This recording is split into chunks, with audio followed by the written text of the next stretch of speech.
Hello friends. तो आपका new knowledge based channel में बहुत बहुत स्वागत है। तो साथियों, आज हम भारतीय संविधान की अनुसूचियों के बारे में पढ़ेंगे, शेड्यूल के बारे में। आप सभी को पता है कि भारत का संविधान विश्व का सबसे बड़ा लिखित निर्मित संविधान है और इसी संविधान के अंतर्गत 22 भाग, 12 अनुसूचियां और 395 अनुच्छेद है। तो आज हम उन 12 ही अनुसूचियों को पढ़ेंगे, शेड्यूल के बारे में पढ़ेंगे। तो आज हमारा टॉपिक क्या है? अनुसूचियां। अनुसूचियां तो क्या है अनुसूचियां? तो भारतीय मूल संविधान की अगर हम बात करें तो मूल संविधान में 8 अनुसूचियां थी और फिर संविधान संशोधन होता गया और समय के अनुसार 4 और जोड़ दी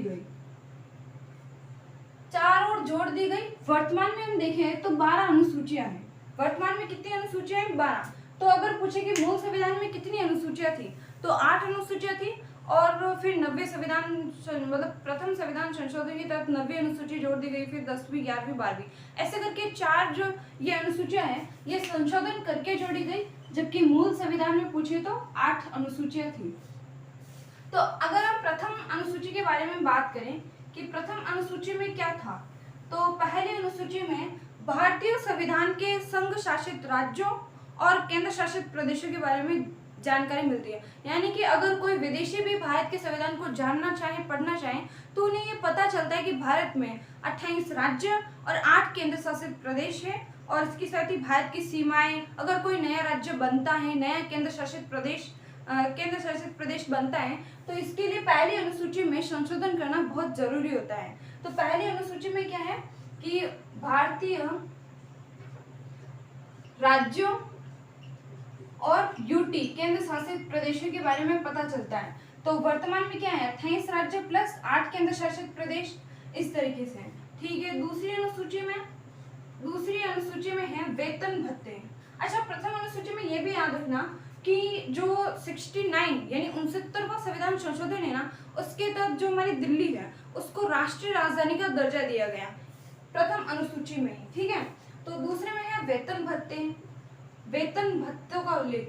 तो किनके वेतन भत्तों का उल्लेख? क्या आम नागरिकों के वेतन भत्तों का उल्लेख है? क्या रीट के विद्यार्थी, सेकंड ग्रेड के विद्यार्थी, इनके वेतन भत्तों का उल्लेख है? तो ऐसा नहीं है। ये है उच्च अधिकारियों, यानी कि राज्य स्तर पर जो उच्च अधिकारी है या केंद्र स्तर पर जो उच्च अधिकारी है उनके पदों के वेतन भत्ते। जैसे एग्जाम्पल के रूप में राष्ट्रपति, राज्यपाल, विधानसभा के अध्यक्ष, उपाध्यक्ष, ठीक है, और विधान परिषद के सभापति, उपसभापति, लोकसभा के अध्यक्ष, उपाध्यक्ष, ठीक है, केग, नियंत्रक एवं महालेखा परिषद जिसे हम कहते हैं, और उच्च न्यायालय के मुख्य न्यायाधीश या अन्य न्यायाधीश, इन लोगों के वेतन भत्तों का उल्लेख संविधान की दूसरी अनुसूची में मिलता है। ठीक है, आपको पता चल गया। तीसरी अनुसूची, इसमें है शपथ का प्रावधान। तो क्या आम नागरिक इसमें शपथ लेता है कि हम अपने कर्तव्यों का पालन पूरी ईमानदारी, कर्तव्यनिष्ठता के साथ करेंगे? तो इसमें आम नागरिकों की शपथ का उल्लेख नहीं मिलता है। इसमें मिलता है बड़े बड़े उच्च पदाधिकारी, जैसे राष्ट्रपति से उच्च न्यायालय, हाई कोर्ट के मुख्य न्यायाधीश, इनकी शपथ का उल्लेख तीसरी अनुसूची में मिलता है। चौथी अनुसूची जो है ये राज्यों की सीटों के बारे में है कि विभिन्न राज्यों को कितनी कितनी सीटें दी जाएगी, इसके बारे में है। जैसे कि राजस्थान की विधानसभा सीटें, तो विधानसभा की सीटों यानी हम कहें कि राज्यों की सीटों का उल्लेख है इसमें, राज्यों की सीटों का प्रावधान है। ठीक है, प्रावधान। तो बड़े बड़े तौर पर अनुसूचियों को ऐसे समझे क्योंकि इससे क्वेश्चन बनते हैं। और पांचवी अनुसूची में देखें ना, तो इसमें जनजातीय जो क्षेत्र हैं, जैसे एससी और एसटी, जिसे हम शेड्यूल कास्ट और शेड्यूल ट्राइब्स कहते हैं, यानी कि अनुसूचित जाति और अनुसूचित जनजाति, तो इनके प्रशासन का उल्लेख है। किस अनुसूची में? 5वीं में। तो मैं लिख दूं एससी एंड एसटी, इनके प्रशासन का उल्लेख है। ठीक है, प्रशासन का उल्लेख है 5वीं अनुसूची में।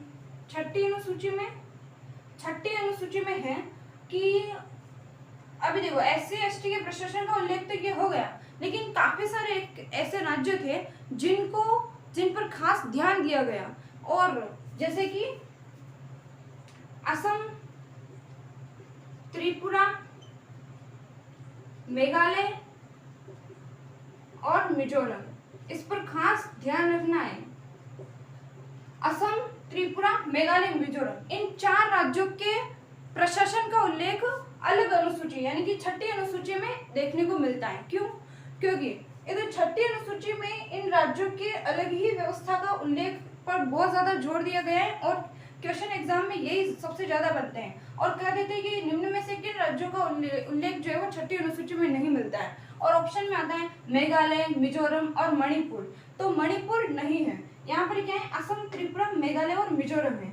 यानी आप ये याद रखते हो, आपको एएम पीएम तो याद ही है, यहाँ पर याद करना है am TM, am TM, PM की जगह एएम टीएम।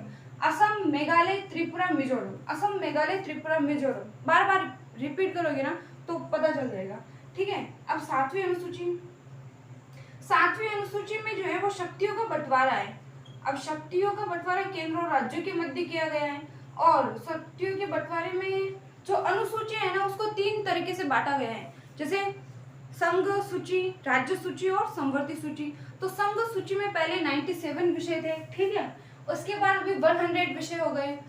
राज्य सूची में पहले 66 विषय थे, घटकर 61 हो गए क्योंकि 5 जो विषय थे ना वो समवर्ती को दे दिया गया।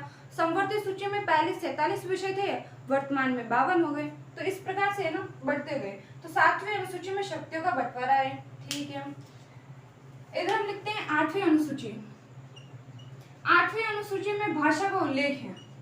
भाषा यानी कि मूल संविधान में अगर देखें ना तो 14 थी, 14 ही भाषाएं थी, लेकिन वर्तमान में क्या है, वर्तमान में 22 भाषाओं का उल्लेख है। तो इसमें अगर 8वीं अनुसूची में जो भाषा है यानी 8वीं अनुसूची में किस भाषा को रखा जाए, किसको निकाला जाए, इसका जो निर्णय है वो संसद करती है। तो वर्तमान में 22 भाषाएं हैं, मूल संविधान में 14 ही थी। 15वीं भाषा जो है वो 21वें संविधान संशोधन के तहत जोड़ी गई और सिंधी थी, वो 21वें संविधान संशोधन के तहत सिंधी जोड़ी गई और 71वें संविधान संशोधन के तहत नेपाली, मणिपुरी और कोंकणी जोड़ी गई। ऐसे याद रख सकते हो। 21, 71 और 92 संविधान संशोधन के तहत बोडो, डोगरी, संथाली और मैथिली, ठीक है, ये जोड़ी गई। तो 14 तो खुद थी, 15 ही हो गई, 16, 17, 18 हो गई, 19, 20, 21, 22। तो वर्तमान में 22 भाषाओं का उल्लेख है। 21, 71, 92 भाषाओं के तहत 22 भाषाओं का उल्लेख है। ठीक है, 8वीं अनुसूची हो गई। ये 9वीं अनुसूची, 9वीं अनुसूची भूमि सुधार से संबंधित है और काफी इंपॉर्टेंट है। ये क्यों इंपॉर्टेंट है? क्योंकि 9वीं अनुसूची में भूमि सुधार में जो भी विषय रखे जाते हैं उसको न्यायालय में चुनौती नहीं दी जा सकती है। ठीक है, तो 9वीं अनुसूची में भूमि सुधार है। आपको ध्यान रखना है कि ये 9वीं अनुसूची बाद में जोड़ी गई। ठीक है, मूल संविधान में 8 थी तो भाषा तक तो लिखी हुई थी, फिर 9वीं अनुसूची बाद में जोड़ी गई 1951 के तहत। फिर 10वीं अनुसूची, ये 10वीं अनुसूची, इसमें दल बदल का प्रावधान है। दल बदल से संबंधित बात है क्या है कि पहले क्या होता था कि दल बदल बहुत ज्यादा लोग करते थे, किस पार्टी से चुनकर आते थे और बाद में किस पार्टी को ज्वाइन कर लेते थे। तो जनता को भी प्रॉब्लम होती थी कि हमने इस पार्टी को वोट दिया, अब इसका मेंबर उसमें चला गया। तो एक व्यक्ति था आयाराम गयाराम, तो उसने एक ही दिन में इतनी पार्टियां चेंज की कि उसका नाम ही पड़ गया कि तो आयाराम है और गयाराम है, आयाराम गयाराम। तो इस वजह से है ना संविधान में संशोधन किया गया और कहा गया कि अगर कोई भी व्यक्ति दल बदल करता है तो उसकी योग्यता खारिज कर दी जाती है। अब विधानसभा में कौन खारिज करेगा? विधानसभा अध्यक्ष, और लोकसभा में लोकसभा अध्यक्ष। तो इससे संबंधित है 10वीं अनुसूची। अब 11वीं अनुसूची, इसमें पंचायत का उल्लेख है। ठीक है, 11वीं में पंचायत का उल्लेख है और खास इसमें 29 विषय रखे गए, ये आपको ध्यान रखना है। 12वीं अनुसूची और इसमें है नगर पालिका लोकल बॉडी का प्रावधान है और इसमें 18 विषय है। ठीक है, पंचायत में 29 और नगर पालिका में 18 विषय है। तो इतनी सारी बातें आपको अनुसूचियों में ध्यान रखना है। तो ऐसे याद करिए कि प्रथम अनुसूची में क्या है, यूटी और राज्यों के बारे में, दूसरे में वेतन भत्ते, तीसरे में शपथ, चौथे में राज्यसभा की सीटों का बंटवारा, 5वें में अनुसूचित जाति और जनजाति के प्रशासन का उल्लेख, 6ठे में तो एएम टीएम असम, त्रिपुरा, मेघालय और मिजोरम, मणिपुर नहीं है। इनके प्रशासन का उल्लेख है, ठीक है। 7वीं में शक्तियों का बंटवारा, 8वीं में भाषा, 9वीं में भूमि सुधार, 10वीं में दल बदल, 11वीं में पंचायत और 12वीं में नगर पालिका। तो अच्छा लगा हो तो लाइक शेयर सब्सक्राइब करें। धन्यवाद, थैंक यू।